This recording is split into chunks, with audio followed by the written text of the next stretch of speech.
İnsanları sevindirməyin, insanlara yaxşılıq etməyin yollarından biri də bu maddi ehtiyaclarını ödəməkdir.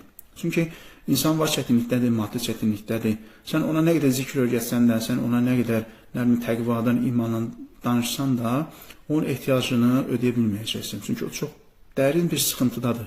Tutalım, çox pis xəstəsi var, övladıdır, can verir, dərmana ehtiyacı var, əməliyyata ehtiyacı var. Sən ona nə qədər zikirdən danışsan da onun xeyri yoxdur. Bu məqamda sən etməlisən, ona maddi yardım göstərməlisən. Onun təqvası da, imanı da o maddi yardımdan sonra düzələcək. Nəyə görə? Çünki o elə bir sıxıntıdadır ki, onun sevdiyi bir insan can verir.